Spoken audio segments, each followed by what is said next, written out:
शांति। आज बाबा के 31 तारीख के महावाक्य हैं। बाबा ने कहा, मीठे बच्चे, तुम्हारी यह ईश्वरीय मिशन है।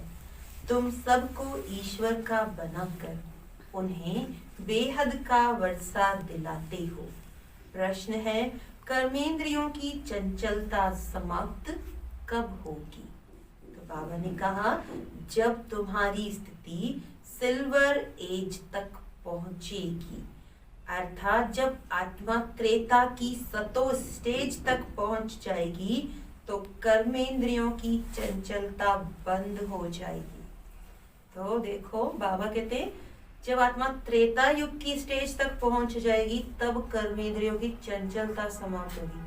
अगर अभी भी कर्मेंद्रियां चंचल है तो इसका मतलब समझ जाना चाहिए कि अभी भी त्रेता के लायक भी नहीं बने हैं। तो बाबा कहते अभी तुम्हारी रिटर्न जर्नी है, इसीलिए कर्मेंद्रियों को वश में रखना है। कोई भी छिपाकर ऐसा कर्म नहीं करना जो आत्मा पतित बन जाए। अविनाशी सर्जन तुम्हें जो परहेज बता रहे हैं उस पर चलते रहो। गीत है, मुखड़ा देख ले प्राणी जरा दर्पण में। ओम शांति। रूहानी बच्चों प्रति रूहानी बाप समझा रहे हैं, न सिर्फ तुम बच्चों को, जो भी रूहानी बच्चे प्रजापिता ब्रह्मा के मुख वंशावली हैं वह जानते हैं हम ब्राह्मणों को ही बाप समझाते हैं। पहले तुम शूद्र थे, फिर आकर ब्राह्मण बने हो। बाप ने वर्णों का भी हिसाब समझाया है। दुनिया में वर्णों को भी समझते नहीं, सिर्फ गायन है। अभी तुम ब्राह्मण वर्ण के हो, फिर देवता वर्ण के बनेंगे। विचार करो, ये बात राइट है। जज योरसेल्फ, हमारी बात सुनो और भेंट करो। शास्त्र जो जन्म जन्मांतर सुने हैं और जो ज्ञान सागर बाप समझाते हैं उनकी भेंट करो। राइट क्या है?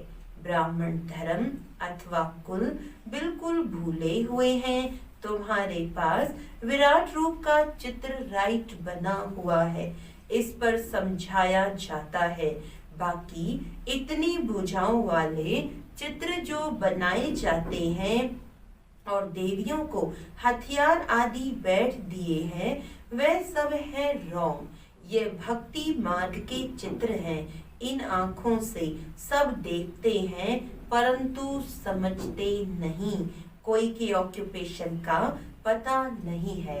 अभी तुम बच्चों को अपनी आत्मा का पता पड़ा है और 84 जन्मों का भी मालूम पड़ा है। जैसे बाप तुम बच्चों को समझाते हैं, तुम फिर औरों को समझाना है। शिव बाबा तो सबके पास नहीं जाएंगे, जरूर बाप के मददगार चाहिए ना। इसीलिए तुम्हारी है ईश्वरीय मिशन।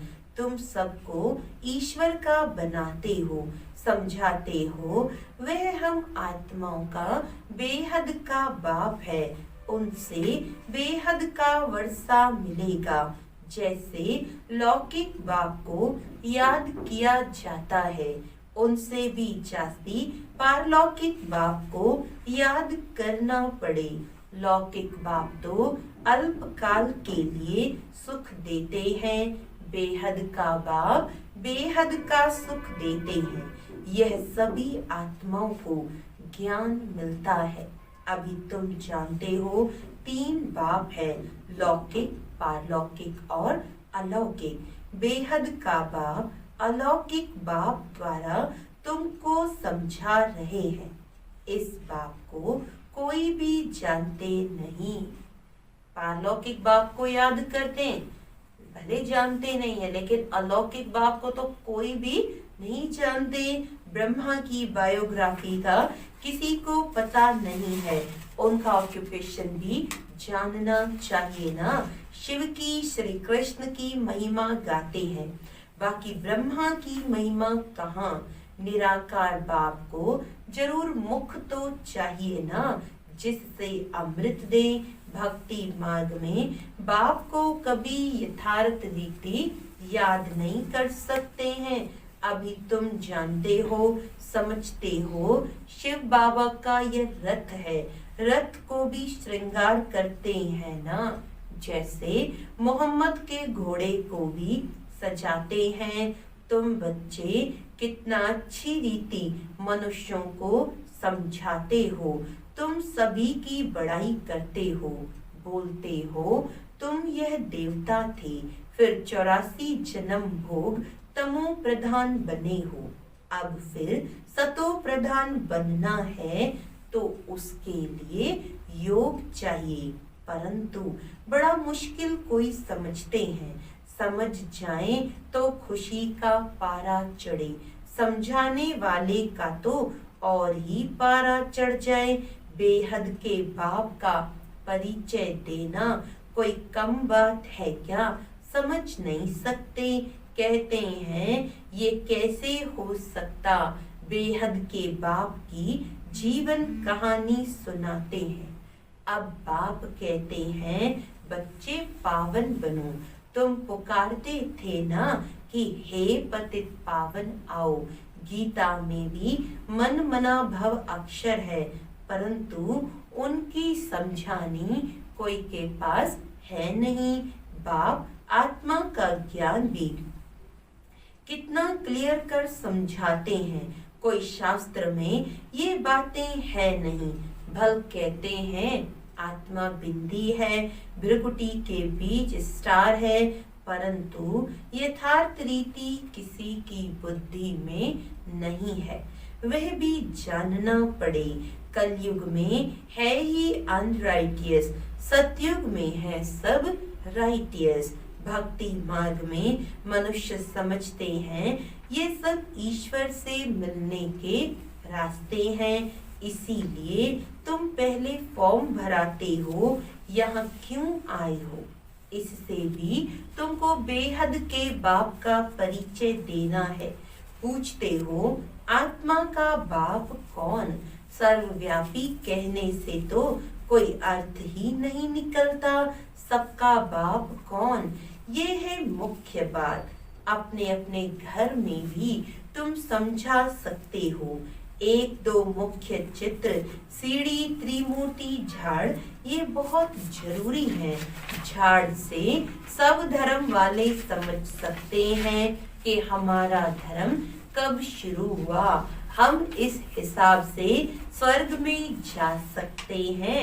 जो आते ही पीछे हैं वे तो स्वर्ग में जा न सके, बाकी शांति धाम में जा सकेंगे। झाड़ से भी बहुत क्लियर होता है, जो जो धर्म पीछे आए हैं उन्हों की आत्माएं जरूर ऊपर में जाए विराजमान होंगी। तुम्हारी बुद्धि में सारा फाउंडेशन लगाया जाता है। बाप कहते हैं आदि सनातन देवी देवता धर्म का सैपलिंग तो लगा, फिर झाड़ के पत्ते भी तुमको बनाने हैं। पत्ते बिगर तो झाड़ होता ही नहीं।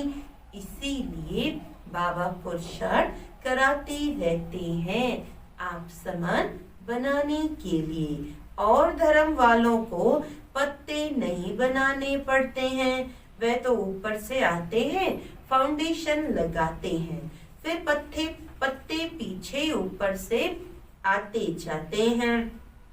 तुम फिर झाड़ की वृद्धि के लिए ये प्रदर्शनी आदि करते हो। इससे पत्ते लगते हैं, फिर तूफान आने से गिर पड़ते हैं, मुरझा जाते हैं। ये आदि सनातन देवी देवता धर्म की स्थापना हो रही है। इसमें लड़ाई आदि की कोई बात नहीं, सिर्फ बाप को याद करना और कराना है। तुम सबको कहते हो, और जो भी रचना है उनको छोड़ो। रचना से कभी वर्षा मिल ना सके। रचयिता बाप को ही याद करना है और किसी की याद न आए। बाप का बनकर ज्ञान में आकर फिर अगर कोई ऐसा काम करते हैं तो उसका बोझा सिर पर बहुत चढ़ता है। बाप पावन बनाने आते हैं और फिर ऐसा कुछ काम करते हैं तो और ही पतित बन पड़ते हैं।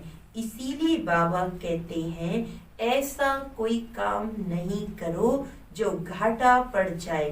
बाप की गिलानी होती है ना, ऐसा कर्म नहीं करो जो विकर्म जास्ती हो जाए। परहेज भी रखनी है, दवाई में भी परहेज रखी जाती है। डॉक्टर कहे ये खटाई आदि नहीं खाना है तो मानना चाहिए। कर्मेंद्रियों को वश करना पड़ता है। अगर छिपाकर खाते रहेंगे तो फिर दवाई का असर नहीं होगा। इसको कहा जाता है आसक्ति।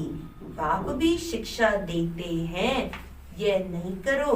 सर्जन है ना, लिखते हैं बाबा मन में संकल्प बहुत आते हैं, खबरदार रहना है। गंदे स्वप्न, मन में संकल्प आदि बहुत आएंगे, इनसे डरना नहीं है। सतयुग त्रेता में ये बातें होती नहीं। तुम जितना नजदीक होते जाएंगे, सिल्वर एज तक पहुंचेंगे, तब कर्मेंद्रियों की चंचलता बंद हो जाएगी, कर्मेंद्रियां वश हो जाएंगी। सतयुग त्रेता में वश थी ना, जब उस त्रेता की अवस्था तक आओ तब वश होंगी। फिर सतयुग की अवस्था में आएंगे तो सतो प्रधान बन जाएंगे। फिर सब कर्मेंद्रियां पूरी वश हो जाएंगी। कर्मेंद्रियां वश थी ना, नई बात थोड़ी है। आज कर्मेंद्रियों के वश है, कल फिर पुरुषार्थ कर कर्मेंद्रियों को वश कर लेते हैं। वह तो 84 जन्मों में उतरते आए हैं। अभी रिटर्न जर्नी है, सबको सतो प्रधान अवस्था में जाना है। अपना चार्ट देखना है, हमने कितने पाप कितने पुण्य किए हैं। बाप को याद करते करते आयरन एज से सिल्वर एज तक पहुंच जाएंगे तो कर्मेंद्रियां वश हो जाएंगी। फिर तुमको महसूस होगा अभी कोई तूफान नहीं आते हैं, वह भी अवस्था आएगी। फिर गोल्डन एज में चले जाएंगे। मेहनत कर पावन बनने से खुशी का पारा भी चढ़ेगा। जो भी आते हैं उनको समझाना है कैसे तुमने 84 जन्म लिए हैं। जिसने 84 जन्म लिए हैं वही समझेंगे, कहेंगे अब बाप को याद कर मालिक बनना है। 84 जन्म नहीं समझते हो तो शायद राजाई के मालिक नहीं बने होंगे।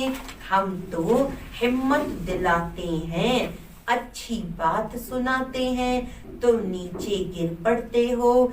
जिसने 84 जन्म लिए होंगे वह झट स्मृति में उनको आएगा।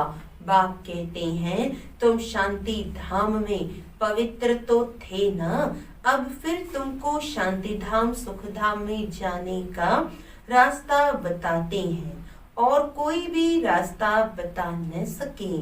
शांति धाम में भी पावन आत्माएं ही जा सकेंगी। जितना खाद निकलती जाएगी उतना ऊंच पद मिलेगा। जो जितना पुरुषार्थ करे, हर एक के पुरुषार्थ को तो तुम देख रहे हो। बाबा भी बहुत अच्छी मदद करता है। यह तो जैसे पुराना बच्चा है, हर एक की नब्ज को समझते हो ना। सयाने जो होंगे वे झट समझ जाएंगे। बेहद का बाप है, उनसे जरूर बेहद स्वर्ग का वर्षा मिलना चाहिए। मिला था, अब नहीं है, फिर मिल रहा है। एम ऑब्जेक्ट सामने खड़ा है। बाप ने जब स्वर्ग की स्थापना की थी तुम स्वर्ग के मालिक थे, फिर 84 जन्म ले नीचे उतरते आए हो। अभी है ये तुम्हारा अंतिम जन्म। हिस्ट्री रिपीट तो जरूर करेगी ना। तुम सारा 84 का हिसाब बताते हो। जितना समझेंगे उतना पत्ते बनते जाएंगे। तुम भी बहुतों को आप समान बनाते हो ना। तुम कहेंगे हम आए हैं सारे विश्व को माया की जंजीरों से छुड़ाने। बाप कहते हैं मैं सबको रावण से छुड़ाने आता हूँ। तुम बच्चे भी समझते हो बाप ज्ञान का सागर है। तुम भी ज्ञान प्राप्त कर मास्टर ज्ञान सागर बनते हो ना। ज्ञान अलग है, भक्ति अलग है। तुम जानते हो भारत का प्राचीन राजयोग बाप ही सिखलाते हैं, कोई मनुष्य सिखला नहीं सकते। परंतु यह बात सबको कैसे बताएं? यहाँ तो असुरों के विघ्न भी बहुत पड़ते हैं। आगे तो समझते थे शायद कोई किचड़ा डालते हैं, अभी समझते हो ये विघ्न कैसे डालते हैं। नथिंग न्यू, कल्प पहले भी ऐसा हुआ था। तुम्हारी बुद्धि में ये सारा चक्र फिरता रहता है।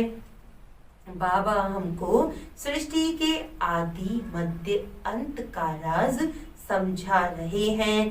बाबा हमको लाइट हाउस का भी टाइटल देते हैं।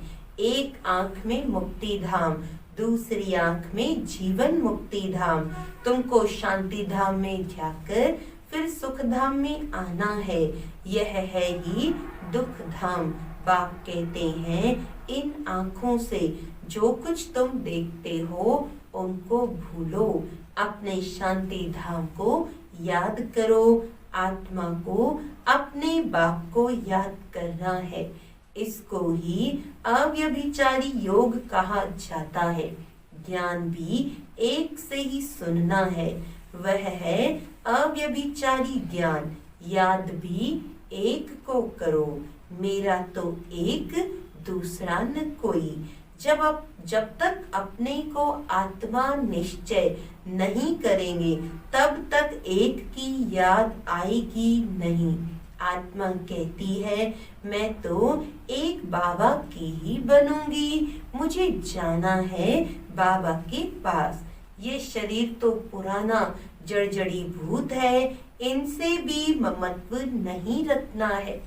ये ज्ञान की बात है, ऐसे नहीं कि शरीर की संभाल नहीं करनी है। अंदर में समझना है ये पुरानी खाल है, इनको तो अब छोड़ना है।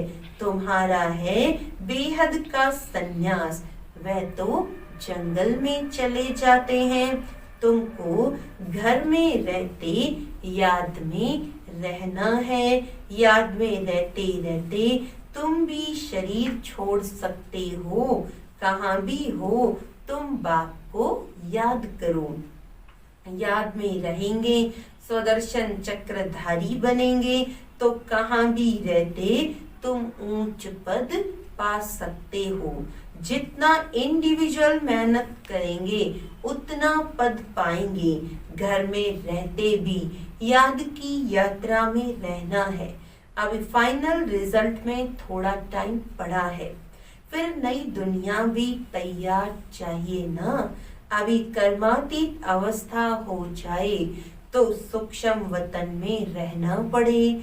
सूक्ष्म वतन में रहकर भी फिर जन्म लेना पड़ता है। आगे चलकर तुमको सब साक्षात्कार होगा। अच्छा, मीठे मीठे सिकिलदे बच्चों प्रति माता पिता बाप दादा का याद प्यार और गुड मॉर्निंग। रूहानी बाप की रूहानी बच्चों को नमस्ते। हम रूहानी बच्चों की रूहानी बाप दादा को याद प्यार गुड मॉर्निंग, नमस्ते नमस्ते नमस्ते जी। धारणा के लिए मुख्य सार है, एक बाप से ही सुनना है, एक की ही अव्यभिचारी याद में रहना है। इस शरीर की संभाल रखनी है, लेकिन ममत्व नहीं रखना है। दूसरी पॉइंट है, बाप ने जो परहेज बताई है उसे पूरा पालन करना है। कोई भी ऐसा कर्म नहीं करना है जो बाप की गिलानी हो, पाप का खाता बने। अपने को घाटे में नहीं डालना है। वरदान है, अपनी विशाल बुद्धि रूपी तिजोरी द्वारा, अपनी विशाल बुद्धि रूपी तिजोरी द्वारा ज्ञान रत्नों का दान करने वाले महादानी भव। बुद्धि सभी कर्मेंद्रियों में शिरोमणि गाई हुई है। जो विशाल बुद्धि है, अर्थात जिनकी बुद्धि सालिम है, उनका मस्तक सदा चमकता है, क्योंकि बुद्धि रूपी तिजोरी में सारा ज्ञान भरा हुआ है। वे अपने बुद्धि रूपी तिजोरी से ज्ञान रत्नों का दान कर महादानी बन जाते हैं। तुम बुद्धि को सदा ज्ञान का भोजन देते रहो। बुद्धि अगर ज्ञान बल से भरपूर है तो प्रकृति को भी योग बल से ठीक कर लेती है। सर्वोत्तम बुद्धि वाले संपूर्ण ज्ञान से सर्वोत्तम कमाई कर वैकुंठ की बादशाही प्राप्त करते हैं। स्लोगन है, शक्ति स्वरूप स्थिति का अनुभव करना है। शक्ति स्वरूप स्थिति का अनुभव करना है तो संकल्पों की गति को धैर्यवत बनाओ। संकल्पों की स्पीड धीरे से कम चलेंगे तो हमारी शक्ति बढ़ेगी। अच्छा, आज 31 दिसंबर साल का आखिरी दिन। इस 2020 साल में नई परीक्षाएं, नए अनुभव हम सब ने किए, तो इस साल को विदाई देनी है। आज बाबा मिलन भी है, तो हम सब आज शाम को बाबा की अव्यक्त मुरली अवश्य सुने। ओम शांति।